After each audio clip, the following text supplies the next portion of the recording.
Bismillahirrahmanirrahim. Assalamualaikum warahmatullahi wabarakatuh. Apa kabar anak-anak semua? Semoga kita semua dalam keadaan sehat dan mendapat perlindungan dari Allah Subhanahu wa taala. Namun kita juga harus tetap waspada terhadap wabah COVID-19 ini dengan berusaha, yaitu dengan cara 3M, yaitu memakai masker, mencuci tangan pakai sabun, dan menjaga jarak. Dengan ikhtiar tersebut, semoga kita semua dalam lindungan Allah Subhanahu wa taala. Baik para siswa dimanapun Anda berada, pada pertemuan kali ini kita akan membahas mengenai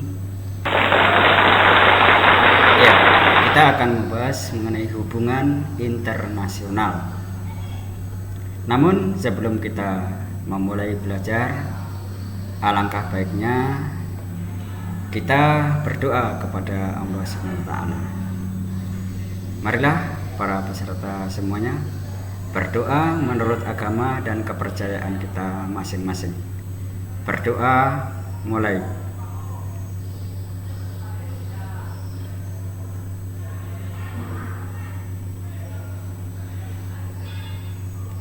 Selesai. Ya, kita mulai mengenai hubungan internasional ini. Yang pertama, apa itu pengertian dari hubungan internasional? Menurut Undang-Undang Nomor 37 Tahun 1999, hubungan luar negeri adalah setiap kegiatan yang menyangkut aspek regional dan internasional yang dilakukan oleh pemerintah di tingkat pusat dan daerah atau lembaga-lembaganya, lembaga negara, badan usaha, organisasi politik, organisasi masyarakat, lembaga swadaya masyarakat, dan atau warga negara Indonesia. Jadi di sini mencakup semua. Maka di sini hubungan luar negeri di sini kita garis besari bahwa hubungan luar negeri atau hubungan internasional adalah hubungan yang melampaui batas-batas negara. Itu dinamakan hubungan luar negeri atau hubungan internasional. Nah, sekarang apa sih kita perlunya berhubungan dengan luar negeri atau dengan negara lain? Maka perlunya hubungan luar negeri atau berhubungan dengan negara lain, yang pertama untuk memenuhi kebutuhan nasional yang tidak dapat dipenuhi dari dalam negeri. Misalnya kita atau rakyat Indonesia memerlukan minyak makan atau minyak goreng. Nah, kita belum bisa bikin, maka kita harus mengimpor dari luar. Ini yang dimaksud memenuhi kebutuhan nasional. Kemudian yang kedua adalah meningkatkan pembangunan nasional.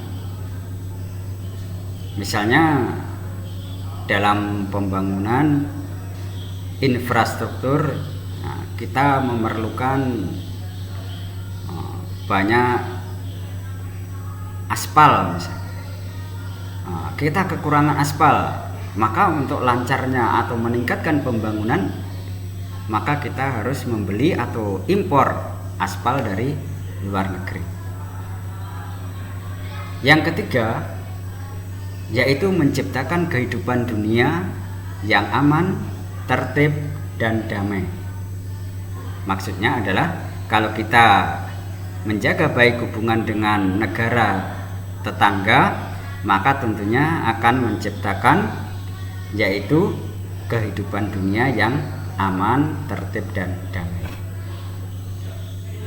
Mengenai hubungan luar negeri ini, tujuan hubungan luar negeri di Indonesia ini ada beberapa tujuan, atau kita kenal dengan sebutan tujuan politik luar negeri Republik Indonesia. Yang pertama, menurut Undang-Undang Dasar 1945, Indonesia menginginkan agar setiap manusia di muka bumi ini bergaul dengan damai satu sama lain, menghormati HAM dan kedaulatan negara masing-masing. Yang kedua, Indonesia menghendaki pergaulan internasional yang tertib tanpa adanya pertikaian atau perang maupun penjajahan dari satu negara yang satu dengan negara yang lain. Kemudian yang ketiga, Indonesia mengupayakan agar tidak terjadi kesenjangan ekonomi, sosial, dan politik antara negara yang satu dengan negara yang lain. Kalau kita mampu bekerja sama dengan negara lain dengan harapan, dengan tujuan negara lain juga akan terbantu oleh kita, begitu juga sebaliknya kita akan terbantu oleh negara lain, sehingga hal ini akan memperkecil kesenjangan atau perbedaan ekonomi, sosial, dan politik. Selanjutnya, Indonesia berusaha agar hasil pembangunan yang dijalankan tidak hanya dinikmati oleh bangsa Indonesia sendiri, tetapi juga dapat disumbangkan kepada masyarakat di negara-negara lain. Selanjutnya, Indonesia berusaha memperkuat sendi-sendi hukum internasional dan berpartisipasi aktif dalam organisasi internasional untuk mewujudkan perdamaian dunia yang abadi. Jadi kalau kita berhubungan baik dengan negara tetangga, maka otomatis akan memperkuat hukum-hukum internasional, karena kita saling menghormati dengan hukum negara lain, dan tentunya negara lain juga akan menghormati hukum yang berlaku di negara kita. Itu yang dimaksud memperkuat sendi-sendi hukum internasional. Kemudian pada kesempatan ini akan kita bahas mengenai perjanjian internasional. Apa itu perjanjian internasional? Yang pertama, di sini ada dua pengertian atau dua pendapat. Anda bisa memilih nantinya atau merangkum dari keduanya. Yang pertama, perjanjian internasional adalah suatu persetujuan antar negara yang menimbulkan hak dan kewajiban antara para pihak. Open-hand part. Nah, itu. Kemudian yang kedua adalah suatu perjanjian yang diadakan antar anggota masyarakat bangsa-bangsa dan bertujuan untuk menimbulkan akibat-akibat hukum tertentu. Ini adalah menurut Profesor Dr. Mokhtar Kusumaatmadja, SH, LLM. Kemudian kita lanjutkan mengenai bentuk-bentuk atau nama perjanjian internasional. Bentuk dan nama perjanjian internasional, yang pertama ada yang dinamakan traktat atau treaty. Apa itu traktat? Adalah persetujuan oleh dua negara atau lebih yang mengadakan hubungan antar mereka. Traktat mengatur masalah-masalah yang bersifat fundamental, sehingga kekuatan mengikatnya sangat ketat. Kemudian ada juga yang namanya konvensi atau convention, yaitu persetujuan resmi yang bersifat multinasional atau persetujuan yang diterima oleh organ dari suatu organisasi. Oke.